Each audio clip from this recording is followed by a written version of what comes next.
بسم اللہ الرحمن الرحیم۔ السلام علیکم ورحمۃ اللہ وبرکاتہ۔ عابدین وائس کے پیارے دوستو، ہم امید کرتے ہیں کہ آپ خیر و عافیت سے ہوں گے۔ ہماری دعا ہے کہ اللہ تعالیٰ سدا آپ کو اپنی عافیت کے سائے میں رکھے، آمین۔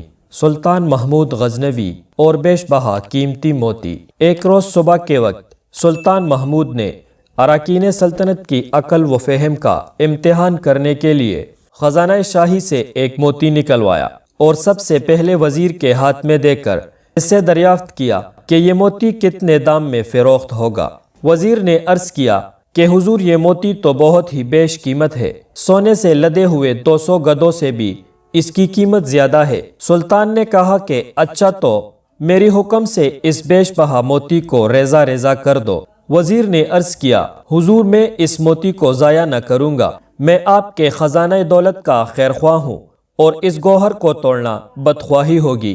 بادشاہ نے اس کو شاباشی دی اور ایک شاہی خلعت عطا فرمائی اور اس موتی کو وزیر کے ہاتھ سے لے کر سلطنت کے ایک دوسرے مقرب عہدیدار کو دیا اور اس سے بھی اس کی قیمت دریافت کی۔ اس نے کہا، حضور، اس بیش بہا موتی کی قیمت آپ کی آدھی سلطنت ہے، خدا اس موتی کو محفوظ رکھے۔ بادشاہ نے اس کو بھی حکم دیا کہ اس موتی کو ریزہ ریزہ کر دو۔ اس نے عرض کیا، حضور، ایسی قیمتی موتی کو توڑنے کے لیے میرا ہاتھ حرکت نہیں کر سکتا، اس موتی کو توڑنا خزانہ سلطنت سے دشمنی کے مترادف ہوگا۔ سلطان محمود نے اس کو بھی شاہی خلعت عطا فرمائی اور دیر تک اس کی تعریفیں کرتا رہا۔ عرض بادشاہ نے 65 اراکین سلطنت کو باری باری طلب کر کے یہی معاملہ فرمایا اور ہر ایک نے وزیر کی تقلید کی اور شاہی خلعت حاصل کرنے کے ساتھ ساتھ سلطان سے شرف مدح بھی حاصل کیا۔ بادشاہ جب سب کا امتحان کر چکا اور انعامات دے چکا تو آخر میں اس نے ایاز کو طلب کیا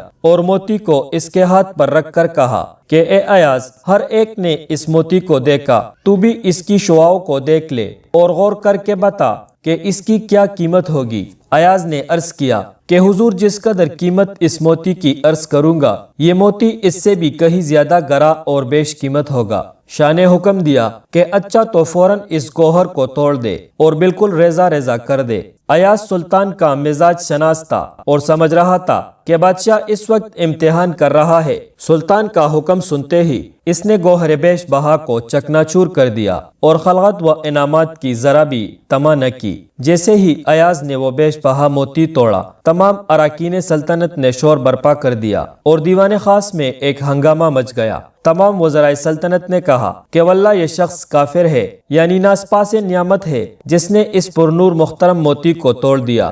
ایاز نے کہا، اے محترم بزرگو، حکم شاہ کی قیمت زیادہ ہے یا اس موتی کی؟ اے لوگو، تمہاری نظر موتی پر ہے، بادشاہ پر نہیں۔ میں اپنی نظر کو بادشاہ سے نہ ہٹاؤں گا اور مشرک کی طرح موتی کے طرف رخ نہ کروں گا، کیونکہ بادشاہ سے نظر ہٹا کر موتی کے طرف متوجہ ہونا بادشاہ کی محبت و اطاعت میں شرک ہے۔ جس وقت ایاز نے اس راز کو اراکین سلطنت پر ظاہر کیا، تمام اراکین جو ایاز کے مقرب بادشاہ ہونے کی وجہ سے حسد رکھتے تھے، اس کی فتح و کامیابی سے ذلیل و خوار ہو گئے۔ اس حکایت میں نصیحت ہے کہ الامر فوق الادب، یعنی حکم حاکم کے بعد اصل ادب یہی ہے کہ اس حکم پر عمل کیا جائے۔ حکایت مذکورہ میں امر الہی کی عظمت اور بے چون و چرا تعمیل کا عبرت انگیز درس موجود ہے۔ پیارے دوستو، ہم امید کرتے ہیں کہ ہماری آج کی ویڈیو بھی آپ کو ضرور پسند آئی ہوگی۔ ویڈیو پسند آنے کی صورت میں صدقہ جاریہ سمجھ کر اپنے دوست احباب کے ساتھ شیئر ضرور کر دیا کرے